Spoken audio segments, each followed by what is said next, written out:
Noodles এমনভাবে বানানো যায় আগে জানতাম না। আসসালামু আলাইকুম প্রিয় দর্শক, চলে এসেছি নতুন আরেকটি রেসিপি নিয়ে। আজকে তৈরি করে দেখাবো নুডলস দিয়ে ললিপপ, যেটা বাচ্চাদের ফেভারিট একটা স্ন্যাক।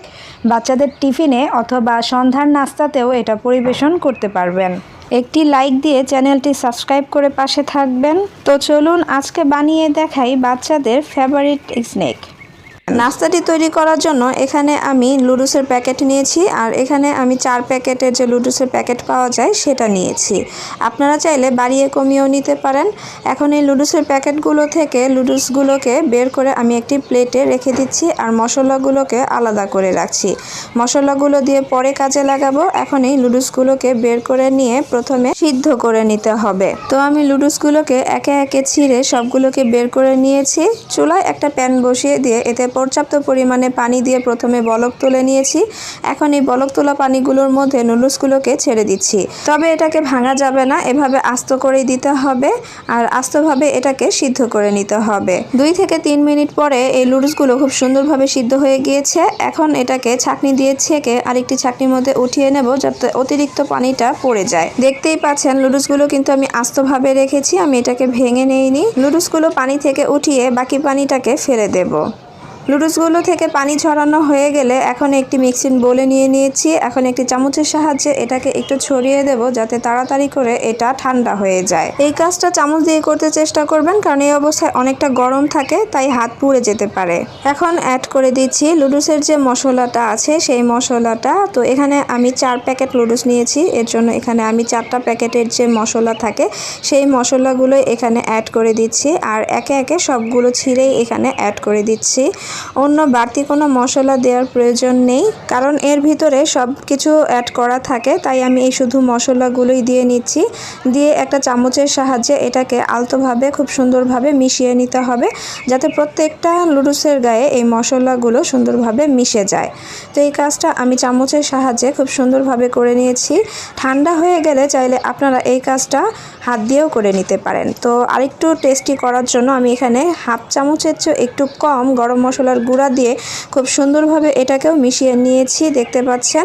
এখন এই চামচটাকে আমি বাদ দিয়ে হাত দিয়ে কাজটা করে নেব। তো প্রথমেই আমি এখানে অ্যাড করে দিচ্ছি বেসন 3 চামচ। এটা বাইন্ডিংয়ের কাজ করবে। এখানে আমি বেসন নিয়েছি, চাইলে আপনারা এখানে ময়দাটাও অ্যাড করে দিতে পারেন। দিয়ে দিচ্ছি স্বাদ মতো লবণ, যেহেতু বেসন দিয়েছি। দিয়ে আমি হাতের সাহায্যে এটাকে আলতোভাবে এই বেসনের সাথে আর লুডুসের সাথে খুব ভালোভাবে মিশিয়ে নেব। খেয়াল রাখবেন লুডুসগুলো যাতে ভেঙে না যায়, আর ভেঙে গেলেও এগুলো ঝরে পড়ে যেতে পারে, এর জন্য আস্তে আস্তে রাখতে হবে। এই পর্যায়ে অ্যাড করে দিচ্ছি 1 চামচ ধনেপাতা কুচি। এটা পুরোটাই অপশনাল, চাইলে স্কিপ করতে পারেন, তবে দিলে কিন্তু সুন্দর একটা ঘ্রাণ পাওয়া যায়। তো এটাকে দিয়েও আমি খুব ভালোভাবে মিশিয়ে নিয়েছি। এখন একটি বাটি নিয়ে এর মধ্যে দিয়ে দিচ্ছি 2 চামচ বেসন। চাইলে বেসনের পরিবর্তে এখানে ময়দাটাও ব্যবহার করতে পারেন। দিয়ে দিচ্ছি স্বাদ মতো লবণ, দিয়ে সামান্য পরিমাণ পানি দিয়ে এটাকে খুব ভালোভাবে গুলিয়ে নিতে হবে। এখানে আমি নর্মাল পানিটা ব্যবহার করেছি, আর পানি দিয়েছি হাফ কাপের মতো হবে। দিয়ে আমি একটা ব্যাটার তৈরি করে নিয়েছি। আবার চাইলে বেসন আর ময়দার পরিবর্তে আপনারা এখানে ডিমটাও ব্যবহার করতে পারেন। এখন এখানে আমি কতগুলো কাঠি নিয়েছি দেখতে পাচ্ছেন, আইসক্রিমের মধ্যে যা কাঠিগুলো পাওয়া যায় সেগুলো। এগুলো যে কোনো মুদি দোকানে গিয়ে বললেই হবে আইসক্রিমের কাঠি দিতে, তাহলে সেগুলো পাওয়া যাবে। এখান থেকে একটা কাঠি নিয়ে এর মাথায় অল্প পরিমাণ লুডুস নিয়ে চেপে চেপে ললিপপের শেপ দিয়ে নিতে হবে। দেখতেই পাচ্ছেন আমি কিভাবে করছি, একটু খেয়াল করলে বুঝতে পারবেন আমি কিভাবে করেছি। তো আমি একটা লুডুসের ললিপপ তৈরি করে নিয়েছি, দেখতে পাচ্ছেন। এখন এটাকে যে ব্যাটারটা তৈরি করে রেখেছিলাম সেই ব্যাটারটা এখানে দিয়ে দেব, মানে এই ললিপপের উপরে দিয়ে দেব। ললিপপটা একটু ঘুরিয়ে ঘুরিয়ে চতুর্পাশে এই ব্যাটারটা দিয়ে দিলেই কিন্তু সুন্দরভাবে এটা লেগে যাবে। দিয়ে এখন এই সেমাইয়ের মধ্যে আমি এটাকে কোট করে নিচ্ছি। আমি তো এখানে সেমাই নিয়েছি, চাইলে আপনারা এখানে ব্রেড ক্রাম্বস অথবা বিস্কুটের গুঁড়াও নিয়ে নিতে পারেন। কোট করা হলে আমি একটি প্লেটের উপরে রেখে দিচ্ছি। আমি আপনাদের সুবিধার্থে আরেকটি তৈরি করে দেখাচ্ছি।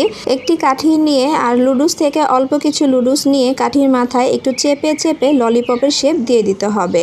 আর ললিপপটা কতটুকু বড় করবেন সেটা আপনার উপরে নির্ভর করবে। আপনার যতটুকু পছন্দ হবে ততটুকু এখানে তৈরি করে নিতে পারেন। ললিপপ তৈরি করে এই ব্যাটার দিয়ে ঘুরিয়ে এর মধ্যে ভরিয়ে নিতে হবে। তারপর আবার ওই সেমাই দিয়ে এটাকে কোট করে নিতে হবে। অল্প কিছু উপকরণ দিয়ে এই ললিপপ তৈরি করা হয়।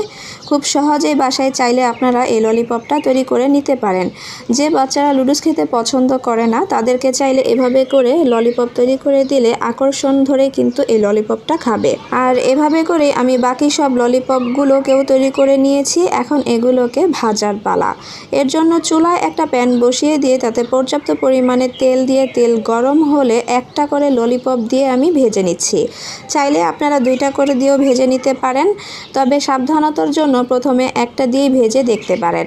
তো এটাকে আমি উল্টে পাল্টে একটু ব্রাউন কালার করে ভেজে নিয়েছি, দেখতে পাচ্ছেন। আপনারা আপনাদের পছন্দ অনুযায়ী এটাকে ভেজে নিতে পারেন। ভাজা হয়ে গেলে তেল থেকে ছাঁকনি দিয়ে উঠিয়ে নিতে হবে। তারপর একে একে বাকি সবগুলোকে এভাবে করে ভেজে নিতে হবে। আর তৈরি হয়ে গেল নুডলস দিয়ে ললিপপ। চাইলে এভাবে তৈরি করে বাচ্চাদের টিফিনেও দিতে পারেন, আবার চাইলে বিকালের নাস্তায় টমেটো সস দিয়ে পরিবেশন করতে পারেন। এই টমেটো সসের রেসিপি আমার চ্যানেলে আপলোড করা আছে, চাইলে দেখে নিতে পারেন। আমি ডেসক্রিপশন বক্সে লিংক দিয়ে দেব। রেসিপিটি ভালো লাগলে প্লিজ একটি লাইক দিয়ে দিবেন, আর আমার চ্যানেলে নতুন হলে চ্যানেলটি সাবস্ক্রাইব করে পাশে থাকবেন। ফ্রেন্ডস অ্যান্ড ফ্যামিলিদের সাথে রেসিপিটি শেয়ার করে দিবেন। আবারও হাজির হয়ে যাব নতুন কোনো রেসিপি নিয়ে। সে পর্যন্ত সবাই ভালো থাকবেন। আল্লাহ হাফেজ।